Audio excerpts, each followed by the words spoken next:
tersebutlah pada zaman dahulu kala, hiduplah seorang raja yang arif dan bijaksana. Memerintah sebuah negeri nan luas lagi makmur. Baginda Raja dikaruniai 10 putri jelita rak lembulan, namun malang tak dapat ditolak. Permaisuri tercinta telah berpulang ke rahmatullah, tatkala melahirkan sang putri bungsu. Oleh sebab kesibukan Baginda dalam urusan kerajaan, tak sempatlah ia mendidik putri-putrinya. Sehingga ke-10 darah itu diasuh oleh inang pengasuh dan tumbuh dalam kemanjaan nan tiada kenal tata sulila. Adapun putri-putri itu dinamai sesuai dengan warna pakaian mereka sehari-hari. Putri sulung diberi nama Putri Jambon, lalu Putri Jingga, Putri Nila, Putri Hijau, Putri Kelabu, Putri Ungu, Putri Merah Merona, Putri Biru, Putri Coklat, dan si bungsu, Putri Kuning. Tiadalah sama perangai mereka, berbeda dengan kakak-kakaknya yang lain. Putri Kuning adalah seorang daranan elok parasnya, lembut hati, serta penuh budi bahasa. Pada suatu hari, titah Baginda Raja hendaklah ia pergi jauh menghadap segala urusan kerajaan yang lain. Maka dipanggillah segenap putrinya dan ditanyai, apa kiranya yang menjadi dambaan mereka sebagai buah tangan. Aku hendak pergi jauh dan lama. Oleh-oleh apakah yang kalian inginkan? Hamba ingin perhiasan yang mahal. Hamba mendambakan kain sutra yang berkilau bak cahaya mentari. Namun tatkala giliran Putri Kuning, dengan lembut ia berkata, wahai ayahanda, tiada hamba berkehendak akan harta benda. Cukuplah kiranya ayahanda kembali dengan selamat. Mendengar ucapan sang putri bungsu, Baginda Raja menjadi terharu, lalu menjanjikan akan pulang dalam keadaan sehat walafiat, serta membawa kalung nan indah untuk sang putri.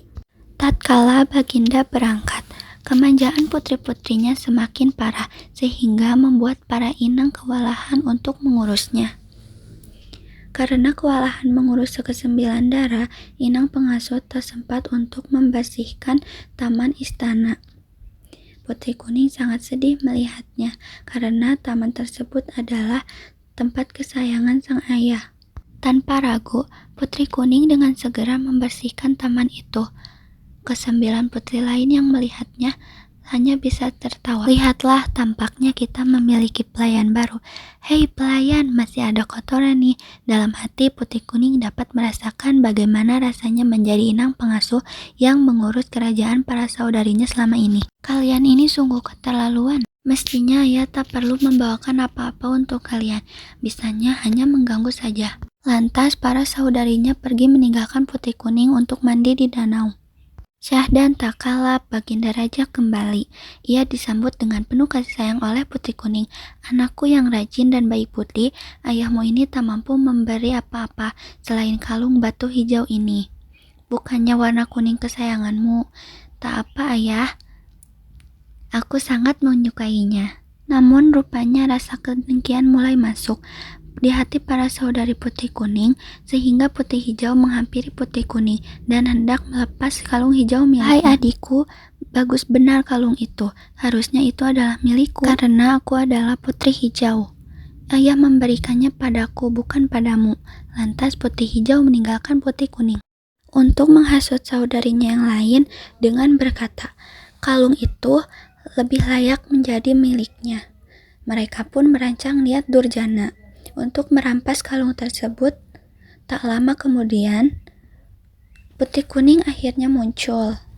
Dengan segera para saudarinya menangkap dan memukul Putri Kuning. Dalam pertikaian itu, tidak sengaja bahwa para saudarinya memukul Putri Kuning hingga ajal menjemputnya. Astaga, kita harus cepat menguburnya. Setelah insaf akan perbuatan mereka, ke-9 putri itu mengubur jasad Putri Kuning di taman istana bersama dengan kalung hijau miliknya. Tak lama berselang, tumbuhlah di atas pusara Putri Kuning sebuah tanaman yang amat indah. Batangnya tegak laksana bagai jubah putri, memiliki bunga kuning dengan wangi yang harum semerbak. Saat sang raja pergi ke taman istana untuk menenangkan diri setelah kehilangan putri kuning yang ia tidak tahu kemana perginya, tak sengaja melihat tanaman itu. Baginda Raja berkata dengan sendu, "Cantik betul bunga ini, mengingatkanku pada putri kuning. Baiklah, aku beri nama bunga ini Kemuning, agar abadi segala kebaikan hatimu, wahai anakku tercinta."